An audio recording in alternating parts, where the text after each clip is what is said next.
شعیب شاہین صاحب، آپ سمجھتے ہیں کہ ملکی معاملات کو اس طرح سے غیر ملکی ایوانوں میں ڈسکس ہونا چاہیے؟ چونکہ پاکستان تحریک انصاف کے اوپر جو الزامات لگ رہے ہیں پہلے بھی سنے اور ابھی بھی آپ نے سن لیے ہیں کہ آپ جب چاہتے ہیں ایوان نمائندگان میں کبھی الیکشن کے معاملے کو لے جاتے ہیں، کبھی آپ IMF کو خط لکھ کے مطالبہ کرتے ہیں، ہیڈ کوارٹر کے باہر بھی آپ نے احتجاج کر لیا۔ سر، کہا جا رہا ہے آپ جو پالیسی ہے آپ اس کے خلاف جا رہے ہیں پاکستان کی۔ دیکھیں، جو بات آپ نے کہی کہ اللہ کرے کہ پاکستان کے پارلیمنٹ میں بھی یہ کہا جائے کہ یہاں جھوٹ نہیں بولتے، بھائی جن کی بنیاد ہی جھوٹ پہ مبنی ہو، جو ڈاکہ زنی کے ذریعے پارلیمنٹ میں پہنچے ہوں، یہ اسی راولپنڈی کے بارے میں لیاقت چٹھا جو کچھ بول رکھ چکا ہے وہ سب آپ کے سامنے ہے۔ میرے اسلام آباد کا میں MNA ہوں، الیکٹڈ MNA ہوں، 1,05,000 ووٹ لیے ہیں، فارم 45 میرے پاس موجود ہے۔ جس نے 50,000 ووٹ نہیں لیے وہ اسمبلی میں بیٹھا ہوا ہے، اللہ کے نام کے نیچے کھڑے ہو کے وہاں جھوٹ بول کے وہ اوتھ لے رہے ہیں۔ بات یہ ہے کہ جھوٹوں کی حکومت آئے گی، جھوٹ کی بنیاد بنائیں گے، کہہ رہے ہیں کہ جی سائفر جھوٹا ہے۔ مجھے بتائیں وہاں وہ فرشتے بیٹھتے ہیں؟ بھائی جو ایک ملزم ہے یا ایک چور ہے جس نے جرم کیا ہے، اس جرم کو دیکھیں زندہ قوم میں جھوٹا ہے، وہ کہہ رہے ہیں آپ نے اس کو ٹویسٹ کیا ہے، اس میں جو لکھا ہوا تھا نا اس کو موڑ توڑ کے پیش کیا۔ میں اس کو آ رہا ہوں۔ پہلی بات تو یہ کہ بھائی وہ جو ایک ملزم ہے، زندہ قومیں اپنے بارے میں کوئی بھی الزام لگے تو اس کو تحقیقات کیا کرتی ہیں جی۔ یہاں جب یہ سائفر پیش ہوتا ہے نیشنل سیکورٹی کمیٹی کے پاس، وہ کیا کہتے ہیں؟ 2 دفعہ پیش ہوا، ایک عمران خان کی زیر سربراہی، دوسری دفعہ شہباز شریف۔ جی یہ مداخلت ہے، انٹرفیرنس ہے، ڈیمارش کیا جائے۔ ڈیمارش ہوتا ہے US ایمبیسڈر، اگر وہ نہیں تھا مداخلت تو ڈیمارش کیوں کیا آپ نے؟ آج جو کچھ یہ بونے سیاستدان یا PMLN کے نمائندے جو کچھ بول رہے ہیں، بات سنیں کہ پھر نیشنل سیکورٹی کمیٹی نے کیا کہا۔ یہ سائفر کس نے لکھا تھا شعیب شاہین صاحب؟ اسد مجید نے لکھا تھا۔ بیان آپ نے سنا کہ انہوں نے بیان کیا دیا؟ کیا اس نے کہا؟ جی عدالت میں، وہ عدالت میں جو کچھ اس نے بیان دیا ہے وہی کہا ہے نا۔ ہاں کہ اس میں تو کچھ بھی ایسا نہیں تھا جو باتیں آپ کر رہے ہیں۔ سن لینا، میں اس سے آگے جاتا ہوں۔ سائفر موجود ہے جی۔ عمران خان نے سب سے پہلا کیا مطالبہ کیا؟ جوڈیشل کمیشن بنایا، چیف جسٹس آف پاکستان کو لکھا۔ میں کمیشن بنایا جو کہ باجوہ کے کہنے پہ وہ بھاگ گیا جی۔ اس کے بعد کیا جب شہباز شریف کی زیر قیادت نیشنل سیکورٹی کمیٹی کی میٹنگ ہوئی، فلور آف دی ہاؤس پہ کھڑے ہو کر کہا تھا ابھی نکلوا لیں، اس نے کہا جی دھمکی آمیز گفتگو تھی، الفاظ تھے، ہم اس پہ ہائی پاورڈ کمیشن بنائیں گے کہ کون کون اس پہ ملوث ہے، تو کیوں نہیں بنایا؟ سنیں، آج بھی موجود ہے نا، آج آپ کے پاس سائفر موجود ہے، اس سائفر کے اوپر تحقیقات کے لیے کون کون لوگ ملوث ہیں، آ جائیں، آج آپ تحقیقات کرا لیں، سچ آپ کے سامنے آ جائے گا۔ ہم تو 2 سال سے مطالبہ کر رہے ہیں نا، انہوں نے بھی اس کو ایڈمٹ کیا، اور آج بھی اس کا تقاضا کیا ہے؟ زندہ قومیں ہمیشہ اپنے اوپر لگنے والے داغ کے اوپر تحقیقات کیا کرتی ہیں۔ میں آپ کی بات سے کیا سمجھوں کہ آپ یہ کہہ رہے ہیں کہ اسد مجید نے عدالت میں غلط بات کی، عدالت کو غلط بتایا انہوں نے؟ بھائی پریشر ہوگا نا، لیکن یہ بات تو اس نے ایڈمٹ کیا۔ دیکھیں یہ بات تو اس نے ایک بات کی، جو کچھ کنٹینٹس آف سائفر تھے اس کو ایڈمٹ کیا۔ سازشی کردار جو پاکستان کے لوگ اس میں ملوث تھے اس کے بارے میں تحقیقات ہونی چاہیے۔ اس تحقیقات کے اوپر اسد مجید نے تو تحقیقات نہیں کرنی تھی۔ دیکھیں انٹرسیپٹ میں شائع ہو چکا ہے، کسی نے اس کے کنٹینٹس کو ڈینائی نہیں کیا، کسی نے نہیں کیا نا۔ انٹرسیپٹ کی سٹوری کیا کہتی ہے کہ آپ اپنے پرائم منسٹر کو فوراً ہٹا دو ورنہ پاکستان نتائج بھگتنے کے لیے تیار ہو جائے۔ یہ کیسے تھا ویسے، پہنچا کیسے وہاں تک؟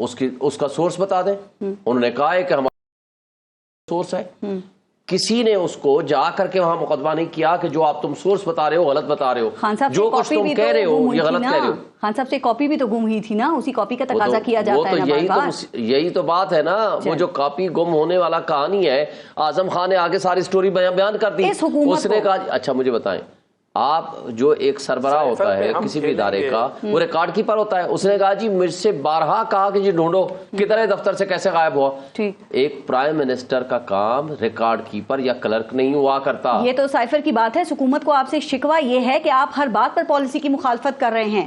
ابھی آپ نے شعیب شاہین صاحب جو جوابی افغانستان پر حملے کیا، آپ نے کہا یہ بھی غلط ہے، پھر خان صاحب نے بھی ایسے ہی بات کر دی، تو یہ آپ لوگ کیا صرف تنقید برائے تنقید کر رہے ہیں؟ دیکھیں خان صاحب نے بڑی تفصیل کے ساتھ جب میڈیا سے بات کی، میں موجود تھا۔ مسئلہ کیا ہے؟ آپ پاس ایک ملک ہے جس کے لیے آپ نے 50 سال قربانیاں دی ہیں، اگر آپ نے اس کے گھر میں بھی جا کر گھس کے آپ نے ہمارے فوجیوں کے اوپر حملے ہو رہے ہیں، ان کو شہید کیا جا رہا ہے، تو ہم کیا کریں پھر؟ مسئلہ یہ نہیں ہے، مسئلہ یہ ہے کہ آپ نے پہل کی ہے، دوسری بات یہ مسئلہ نہیں ہے کہ آپ نے پہل کیا اسے پہل دہشت گردوں نے کی. سن لیں نا، میں ایک بات کر رہا ہوں، ہمیں پاکستان کی چونکہ سیکورٹی کا معاملہ ہے، ہمیں اس پہ بہت محتاط گفتگو کرنی ہے. بالکل یہی میں ہمارے لیے امپورٹنٹ یہ ہے کہ اپنے ہمسایہ ملک کے ساتھ ڈائلاگ کر کے مسائل کا حل کریں.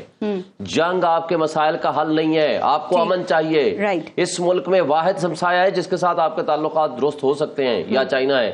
آپ بجائے اس کے ساتھ جس کے لیے آپ نے اپنی معیشت کی قربانی دی، اپنے ملک میں دہشت گردی آپ نے کرا لی اس ہمسایہ ملک کو سیف کرنے کے لیے، لیکن آپ اس کے ساتھ تعلقات ٹھیک کرنے کے بجائے ان سے جنگ کر رہے ہیں. دونوں دو طرفہ تعلقات ہوتے ہیں، یہ ایک طرف سے نہیں ہوتے، دونوں طرف کو اس میں کردار ادا کرنا پڑتا ہے. بارے سن لیں مسئلہ کیا ہے. ان کی 16 مہینے حکومت رہی، ایک دن بھی بلاول صاحب گئے ہیں افغانستان؟ کیا آپ نے اس کے اوپر توجہ دی ہے؟ کیا آپ نے افغان ایشو کو سنجیدگی کے ساتھ حل کرنے کی کوشش کی ہے؟ آپ کا ان کا فیلئر ہے کہ اس ایشو کو ریزالو کرنے کی بجائے انہوں نے جنگ کی کیفیت. شعیب شاہین صاحب، اب پاکستان کو نا باقاعدہ ایک پروگرام کی ضرورت ہے، اور یہ جو سٹینڈ بائی معاہدہ ختم ہوگا تو پھر اس کے بعد اس کے اوپر بات چیت شروع ہو جائے گی. کیا پی ٹی آئی اس کو سپورٹ کرے گی یا داخلی معاملات سے مشروط کرنے کی ہی کوششیں کریں گے آپ؟ دیکھیں، سب سے پہلی بنیاد ہے سیاسی عدم استحکام ختم کریں. اس کے لیے جس کو حق ملا ہے اس کو واپس کریں، نمبر 1. نمبر 2، $18 بلین سالانہ مفت برآت ہیں. کل میں کانسٹیٹیوشن ایونیو پہ، میرا سپریم کورٹ ہائی کورٹ وہیں ہے، میں وہیں سے ہوتا ہوں جی. کل 200 گاڑیاں صرف پروٹوکول کی کھڑی ہیں. $18 بلین صرف برآت دے رہے ہیں مفت، باقی چھوڑیں، تنخواہیں، کرپشن ساری ایک طرف ہیں. اور یہ قرضے لے لے کے صرف اپنی برآت کو بڑھاتے چلے جانا ہے، اور بڑھاتے چلے جانا ہے گیس اور بجلی کے بل. اچھا مجھے بتا دیں 25% آپ کا سود ہے. کوئی انڈسٹریالسٹ 25% سود لے کے اتنی مہنگی بجلی اور گیس کے ساتھ کوئی انڈسٹری لگا سکے گا؟ جب انڈسٹری نہیں لگے گی کاروبار کون ہوگا؟ روزگار کیسے بڑھے گا؟ اچھا پھر آپ کو چاہیے ڈالر انفلو. ڈالر انفلو سوائے اوورسیز کے کون آپ کی مدد کر سکتا ہے؟ اکانومسٹ نے بڑا زبردست کالم لکھا تھا 15 فروری کو، اگر آپ پڑھنے کا موقع ملے. انہوں نے کہا ان کے پاس نہ پیسے ہیں نہ دوست باقی بچے ہیں، لیکن حرکتیں ہیں. سعودی عرب اور وہاں پہ سعودی ولی عہد سے ان کی ملاقات بھی ہوئی ہے، تو کیا آپ کو نہیں لگتا کہ وہاں سے کوئی اچھی خوشخبری سرمایہ کاری کے حوالے سے آ سکتی ہے، یا وہ صرف آپ توقع یہی رکھتے ہیں کہ وہ $2 ارب صرف اسٹیٹ بینک میں رکھوا دیں گے؟ $100 بلین کا انڈیا کے ساتھ ان کا معاہدہ ہے، سعودی عرب کا $75 بلین کا UAE کا معاہدہ ہے ان کے ساتھ. سنیں، اور آپ کو کہا گیا ہے کہ آپ کو 100 اونٹ ہم کھجوروں کے بھیج دیں گے. یہ ہے آپ کی اوقات. جب انلیجٹیمیٹ بیٹھے ہوں گے تو کون ان کے ساتھ انویسٹمنٹ کرے گا؟ کون لے کر آئے گا؟ کیونکہ لیجٹیمیٹ تو آپ ہیں نہیں. پھر اس سے آگے مجھے بتائیں، جب تک آپ اپنے اوورسیز کا ٹرسٹ قائم نہیں کریں گے، اور وہ ٹرسٹ تبھی ہوگا جب آپ کی مستحکم لیجٹیمیٹ گورنمنٹ ہوگی.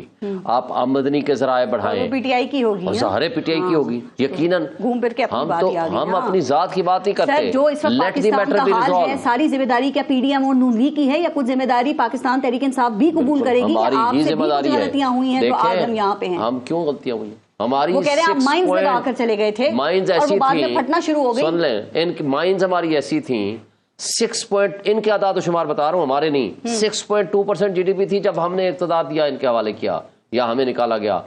جب یہ گئے ہیں 0.23% ہے ان کی GDP. جب ہمارے پاس $24 بلین آپ کا آپ ساتھ دیں، سپورٹ کریں نا اچھی چیزوں میں. $24 بلین ریزرو تھا. ہم کیا کریں؟